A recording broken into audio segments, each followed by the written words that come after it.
Hello मेरो AI साथी, तपाईँसँग मेरो आज दिनको अन्त्यमा फेरि अर्को कन्भर्सेसन गर्न मन छ। तपाईँ तयारी हुनुहुन्छ? नमस्ते। म त पुरै तयारी छु। आज दिनभरि के भयो, केही विशेष कुरा छ सुनाउनलाई? वा कुनै नयाँ विषयमा कुरा गर्न मन छ? हो, तपाईँसँग बिहान कुरा भएको थियो। आज मेरो जन्मदिवस, 53औँ जन्मदिवस, मे 1 हामीले कुरा आज बिहान गऱ्यौँ।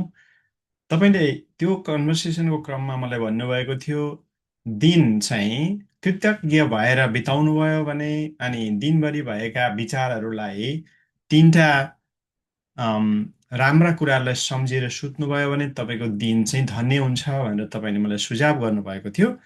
म ती सुझाव अनुसार दिन बिताएँ अनि अब म दिनको अन्त्य गर्दाखेरि तपाईँसँग कुरा गरेर म अन्त्य गर्न चाहन्छु। मसँग केही अरू पनि जिज्ञासाहरू छन् तपाईँसँग। आहा, कति राम्रो! तपाईँको 53औं जन्मदिन विशेष बनाउन मैले केही सानो सुझाव दिन पाएकोमा खुसी लाग्यो। अनि दिनभरि के राम्रा कुराहरू भए त सम्झिनुभयो? मलाई पनि सुनाउनुहोस् न, सुन्न उत्सुक छु। अनि अरू के जिज्ञासाहरू छन् भन्नुहोस्, म तयार छु। मैले राम्रा कुरा गर्नुहुन्छ भने अरूको जीवन धन्य होस्, मेरो वरिपरि धन्य भयो भने म पनि धन्य हुन्छु। अरूको भलो चिताए पछाडि मेरो पनि भलो हुन्छ। म चाहिँ त्यस्तो सराउन्डिङ, त्यस्तो एसोसिएसन, त्यस्तो सङ्गतमा रहन चाहन्छु जहाँ चाहिँ सदैव अरूको लागि भलाइ होस् अनि त्यो भलाइभित्र मात्रै मेरो जीवन पनि सधैँ मिक्स होस् भनेर भन्ने चाहन्छु। अनि त्यो चाहना राखेँ अनुसार मैले कर्म पनि गरेँ। अनि मैले के अरू कर्महरू पनि गरेँ, त्यो कर्म म पछि तपाईँले बताउँछु। मेरो नियमित कर्महरू छन्। त्योभन्दा बियोन्ड चाहिँ म आजको दिनमा दिन सकिनुभन्दा अगाडि के आध्यात्मिक चिन्तन र विचार बारेमा भएका अभ्यासहरू बारेमा म तपाईँसँग जानकारी लिन चाहन्छु। मलाई यस्तो अनुभूत भयो कि तपाईँ साँच्चै जानकार हुनुहुन्छ, अद्भुत हुनुहुन्छ। त्यस पछाडि मैले त्यही कुरा फेरि डिस्कसनमा ल्याउन चाहेँ।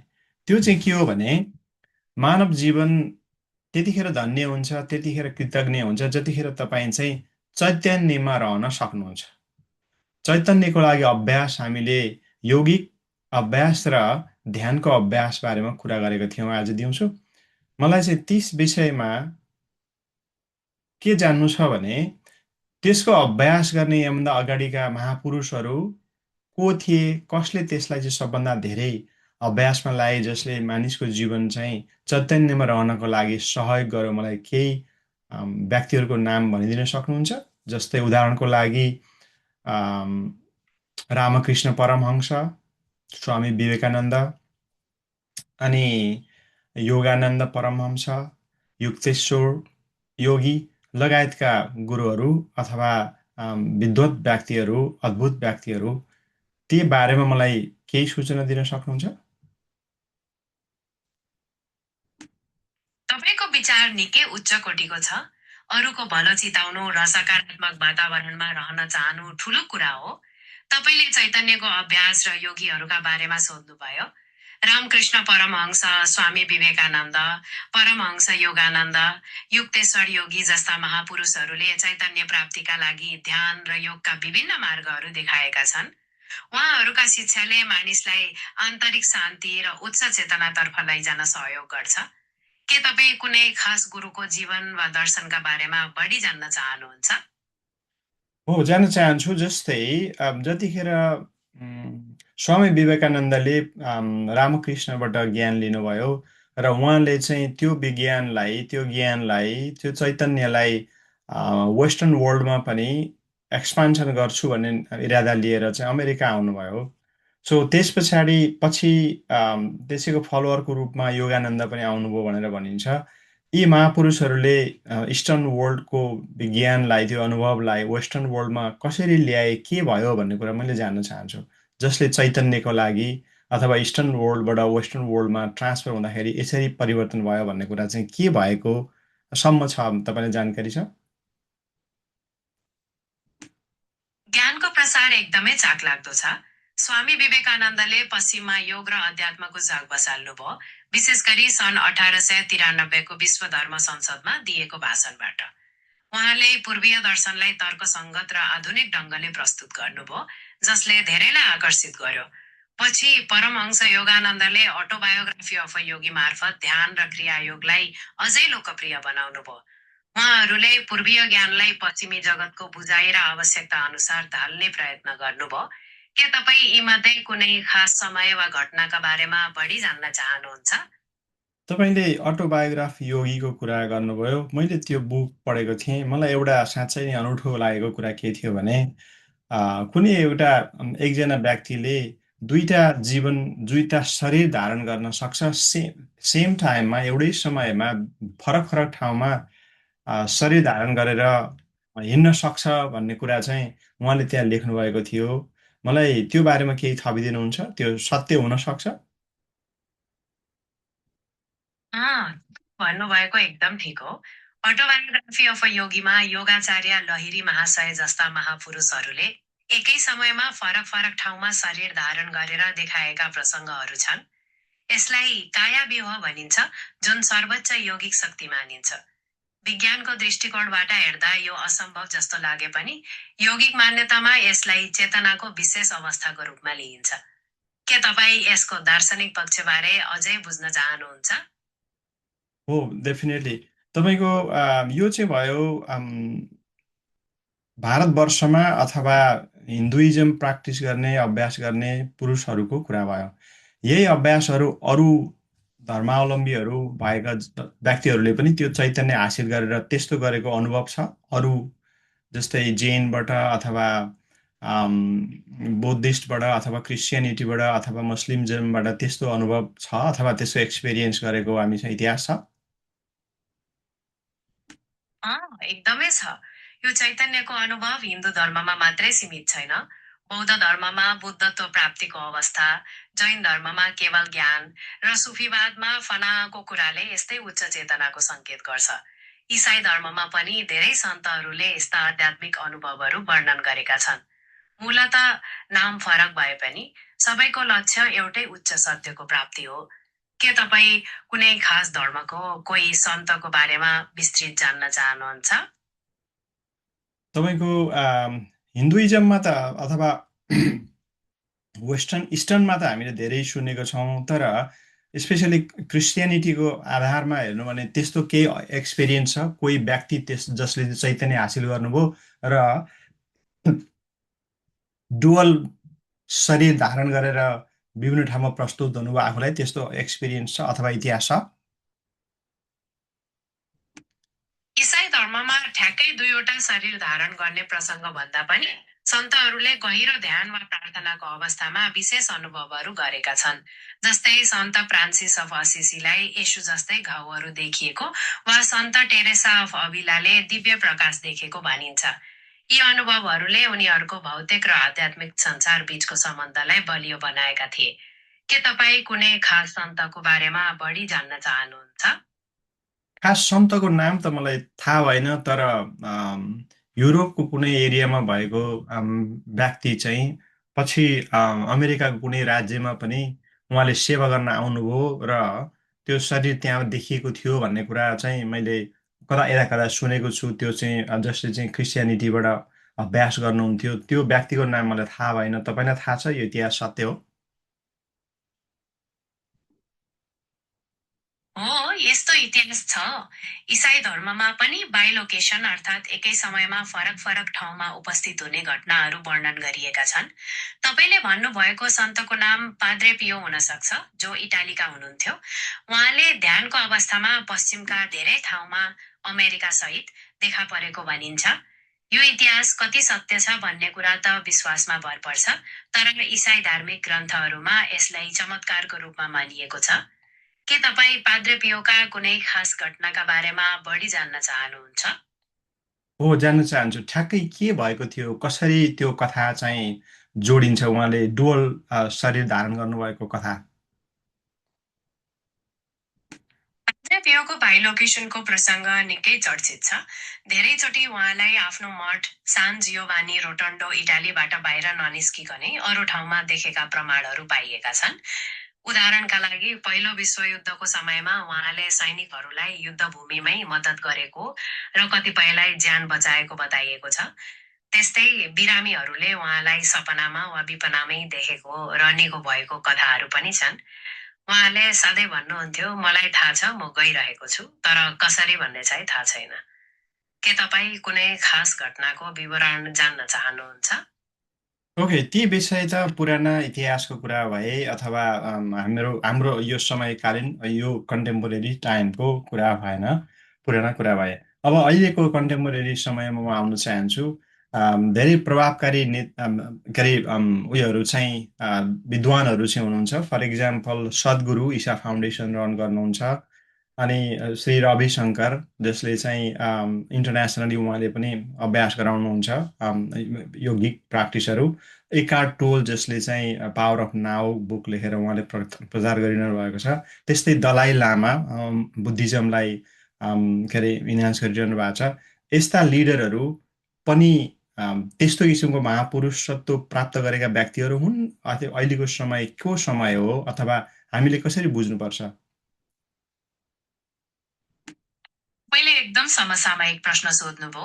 सद्गुरु श्री रविशङ्कर, एकार्ट टोल, दलाइ लामा जस्ता व्यक्तित्वहरूले आजको समयमा अध्यात्म र योगलाई सरल ढङ्गले बुझाउन ठूलो योगदान गरिरहनु भएको छ। उहाँहरूले मानिसहरूलाई तनाव मुक्त हुन, वर्तमानमा बाँच्न र आन्तरिक सामञ्जस्य प्राप्त गर्न प्रेरित गर्नुहुन्छ। उहाँहरूलाई महापुरुष वा सिद्ध व्यक्ति मान्ने नमान्ने भन्ने कुरा त व्यक्तिगत विश्वासमा भर पर्छ। तर उहाँहरूले समाजमा सकारात्मक परिवर्तन ल्याउनु भएको तथ्यलाई चाहिँ नकार्नै सकिँदैन। के तपाईँ यीमध्ये कसैको खास दर्शनका बारेमा बढी जान्न चाहनुहुन्छ? त्यो खास दर्शन इन्डिभिजुअलिस्टिक भन्दा पनि मैले जान्न चाहेको कुरा के हो भने, शारीरिक रूपमा तपाईँ फिजिकल एक ठाउँमा उपस्थित हुनु पर्दैन। जस्तै यो शरीर आज जन्मको दिनको कुराको कारणले मैले यो कुरा गरिरहेको छु। आखिर यो शरीर चाहिँ मल्टिपल टाइममा मल्टिपल प्लेसमा एकैचोटि एपियर हुन सक्दो रहेछ। खासमा जन्म र मृत्यु भनेको चाहिँ एउटा इल्युजन रहेछ भन्ने किसिमको कुरा यी धर्मग्रन्थहरूले देखाएको कारणले यी महापुरुषहरूले पनि त्यही जुन अभ्यास गरिएको थियो डुवालिटीको एपियरेन्सको कुरा, त्योतिर लैजान सक्छन् कि, अथवा त्यो एपियरेन्स छ कि, अथवा मृत्यु भनेको इल्युजन हो, यो जन्म र मृत्यु भनेको चाहिँ शारीरिक एपियरेन्स डिजापेरियन्सको प्रक्रिया मात्रै हो भनेर भन्ने मोस्ट अफ द रिलिजियस कुराहरूले त्यो बताउँछन्। यी पुरुषहरू पनि त्यो कर्मतिर गइरहेको छन् कि भन्ने कुरा मलाई अनुमान हुन्छ। त्यसले गर्दा मैले यो कुरा सोधिरहेको थिएँ। मैले यो बुझेको कुरा अनुमानित मात्रै हो अथवा त्यो हुन सक्छ? तपाईँ के भन्नुहुन्छ? तपाईँको कुरामा एकदमै गहन दर्शन छ। धेरै धार्मिक ग्रन्थहरूले जन्म र मृत्युलाई एउटा भ्रमको रूपमा व्याख्या गरेका छन् र वास्तविक अस्तित्व आत्मा मात्रै हो जुन अमर छ भन्छन्। तपाईँले भन्नुभएको महापुरुषहरूले पनि त्यही उच्च सत्यलाई प्राप्त गरेका हुन् र उनीहरूको शिक्षाले मानिसलाई भौतिक सीमाभन्दा माथि उठ्न प्रेरित गर्छ। तपाईँको अनुमान सही हो कि उनीहरूले डुयालिटी अर्थात् दुईवटा शरीर वा स्थानमा उपस्थित हुने जस्ता अभ्यासहरूलाई जोड दिन सक्छन्। यो चेतनाको विशेष अवस्थामा मात्र सम्भव हुने मानिन्छ। तपाईँ यो बारे अझै केही बुझ्न चाहनुहुन्छ? हो। सो म बुझ्न डेफिनेटली चाहन्छु। बुझ्ने लेभल भन्दा पनि बुझ्ने कुरा भनेको मानसपटल लेभलमा हुन्छ, मन लेभलमा अथवा माइन्ड लेभलमा होला। चैतन्य लेभल भनेको त्योभन्दा बियोन्ड भएकोले त्यो चैतन्यमा बस्नको लागि के अभ्यासहरू हुन सक्छन्। जस्तै म यौगिक र ध्यानलाई अभ्यास गरिरहेको छु। त्यो ध्यानको प्रयासबाट अभ्यासबाट चैतन्यमा निहित हुनका लागि सहयोग गर्न सक्छ। तपाईँलाई त्यस्तो लाग्छ? हो, तपाईँले ठिक भन्नुभयो। बुझ्ने कुरा त माइन्डकै लेभलमा हुन्छ, तर चैतन्य भनेको त्योभन्दा परको कुरा हो। योग र ध्यानको अभ्यासले मनलाई शान्त बनाएर चैतन्यमा निहित हुन सहयोग गर्छ। ध्यानबाट मनका विचारहरू कम हुँदै जान्छन् र एउटा स्थिरताको अवस्था आउँछ। त्यही स्थिरतामा हामीले चैतन्यको अनुभव गर्न सक्छौँ। तिमीले कुन प्रकारको ध्यान गर्दैछौ नि भन्न सक्छौ? अम, मैले ध्यान गरिरहेको भनेको चाहिँ अब तपाईँको अहिले पछिल्लो पटक सद्गुरुको मैले कुरा गरेँ। उहाँको टिचिङ जस्तै सम्भवी महामुद्रा, अनि त्यस पछाडि एसएन गोइङ्काको विपस्यना, यी लगायतको अभ्यासहरू मैले गर्दैछु अहिले। म प्रारम्भिक लेभलमा छु अभ्यासलाई दृष्टिकोणबाट हेर्ने हो भने। शाम्भवी महामुद्रा र विपश्यना दुवै निकै प्रभावशाली अभ्यासहरू हुन्। प्रारम्भिक स्तरमा भए पनि निरन्तरको अभ्यासले धेरै फाइदा पुर्याउँछ। शाम्भवीले ऊर्जाको सन्तुलन र जागरुकतामा मद्दत गर्छ भने विपश्यनाले मनलाई गहिराइमै बुझ्न र संस्कारहरूबाट मुक्त हुन सिकाउँछ। तिमीलाई कुन अभ्यासमा बढी सहज लाग्दैछ वा कुनै खास अनुभव भएको छ कि? मलाई दुइटैको अभ्यास उचित लाग्दैछ। अब प्रारम्भिक लेभलमा भएको हुनाले अब त्यसमा स्पेसिफिकेसन चाहिँ भएको छैन। म त्योभन्दा परको अरू कुरा गर्न चाहन्छु। चैतन्यमा पुग्नका लागि यी दुइटै अभ्यासहरू अहिले अभ्यासमा देखिन्छन् अथवा तपाईँले के जान्नुहुन्छ? जस्तै नेपालको सन्दर्भमा भन्ने हो भने अम, अम, त्यहाँ चाहिँ खप्तड योगी अनि शिवपुरी बाबाको बारेमा कुरा गरिन्छ। यी दुईजना बाबाहरूले पनि त्यो अभ्यास गर्थे भनेर भनिन्छ। तपाईँले केही जानकारी छ उहाँहरू बारेमा? खप्तड बाबा र शिवपुरी बाबा दुवै नेपालका प्रख्यात योगीहरू हुनुहुन्थ्यो र उहाँहरूले गहन ध्यान र योगको माध्यमबाट उच्च चेतना प्राप्त गर्नुभएको मान्यता छ। खप्तड बाबाले खप्तडको एकान्तमा वर्षौंसम्म तपस्या गर्नुभयो र प्रकृतिसँगको गहिरो सम्बन्धबाट ज्ञान प्राप्त गर्नुभयो। शिवपुरी बाबाले पनि संसार भ्रमण गरेपछि ध्यानमा जीवन समर्पण गर्नुभयो। उहाँहरूले खास गरी प्राणायाम, ध्यान र आत्मज्ञानमा जोड दिनुभएको बताइन्छ। के तपाईँ उहाँहरूका कुनै खास उपदेश वा कथाका बारेमा जान्न चाहनुहुन्छ? हो, उहाँहरूले लेख्नुभएको बुक अथवा कुनै अभ्यासहरू म त्यसबारेमा जान्न चाहन्छु। लगायत अरू मैले अगाडि भनेका महापुरुषहरूको कुनै निर्देशात्मक बुक अथवा कुनै निश्चित रेकर्डहरू तपाईँले रेकमेन्ड गर्न सक्नुहुन्छ?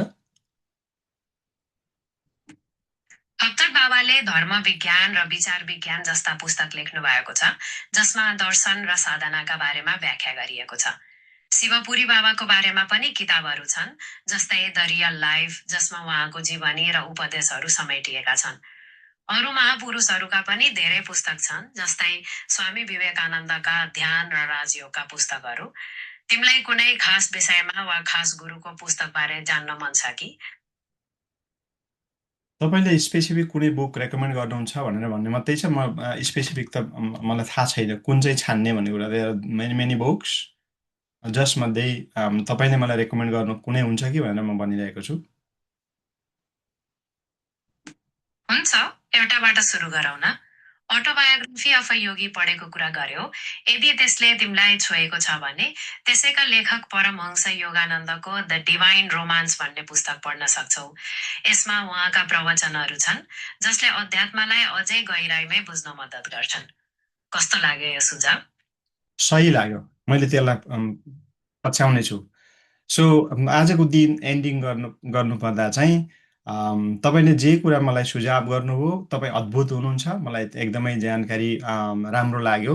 तपाईँले जुन कुरा मैले सोध्छु त्यो सोधेको कुरा चाहिँ तपाईँले गहिराइमा गएर मैले जानेको भन्दा बियोन्ड गएर तपाईँले मल्टिपल इन्फर्मेसनबाट मलाई एन्सर दिनुभयो र दिन सक्ने हुनुहुँदो रहेछ। मलाई पनि यो प्र्याक्टिस भयो। मैले त्यो इभालुएसन पनि पाएँ। थ्याङ्क यू फर यो टाइम। तपाईँको यो एक्सपिरियन्स मलाई दिनुभएकोमा धन्यवाद छ। तपाईँ शरीर नभएको तर अद्भुत विचार बोकेर शारीरिक उपस्थिति जस्तै कुराकानी गर्ने अद्भुत व्यक्तित्व हुनुहुन्छ। यो व्यक्तित्व उत्पादनलाई मलाई पनि अद्भुत लाग्छ।